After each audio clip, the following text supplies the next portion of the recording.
Today I am here to present about the closing the young FOVEAS. Traumatic macular hole is a well-recognized condition after blunt ocular trauma. Unlike an idiopathic macular hole's gradual progression, TMH is caused by sudden eyeball compression and usually occurs immediately after trauma. There is an ongoing debate regarding the need for vitrectomy or observation for its management.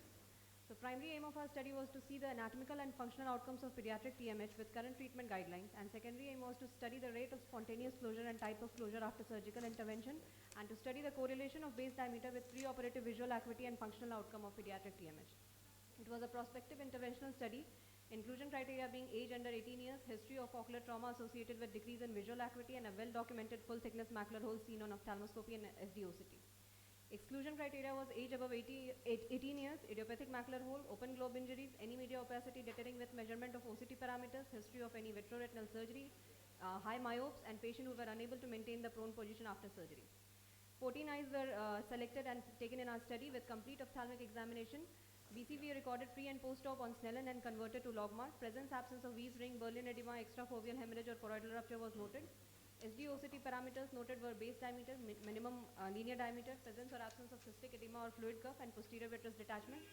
So this is the picture showing A being the MLD that is measured at the level of outer segment of photoreceptors, and B at the level of RPE. And B is the base diameter.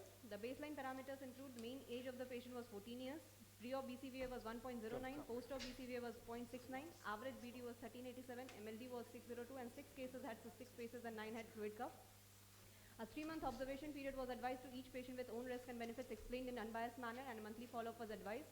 Observation was to see if there was any occurrence of RD, enlargement of hole or decrease in BCVA. 11 out of 14 patients were taken for surgery and 3 were found to have spontaneous closure within the observation period, and 1 was taken for surgery within the observation period because of retinal detachment. Written consent was taken. 23 gauge 3-port VPV with ILM peeling was done.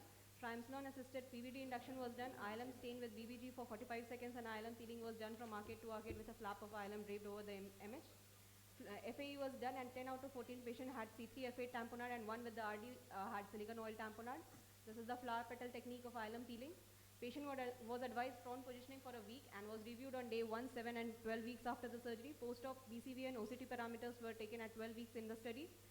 So this is the picture showing type 1 closure with no residual neurosensory defect, and type 2 closure with residual neurosensory foveal defect. As a result, we found that the incidence to be more in male, that is 71%. Spontaneous closure rate was 22% in the surgical cases. 27% had type 1 closure, 55% had type 2 closure, and 18% cases where there was a failure to close. The graph shows improvement in visual acuity in cases of spontaneous closure. This is the graph and the tables showing the significant correlation between pre-op and post-op BCVA that shows the improvement in visual acuity after hole closure.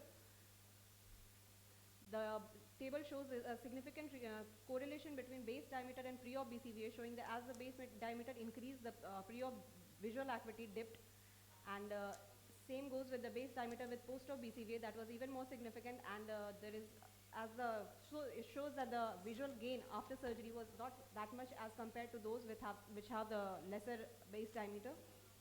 So collaborating with the previous literatures, the incidence of pediatric TMH is more in males than females. About 22% of our cases went for spontaneous closure in a mean duration of about 50 days from trauma, and as the base diameter increases, the visual acuity decreases. So we need not hurry for surgical intervention in a case of pediatric TMH. Base diameter is inversely proportional to the visual outcome of the surgery, and newer surgical techniques like multi-layered ILM peeling has improved anatomical and surgical outcome.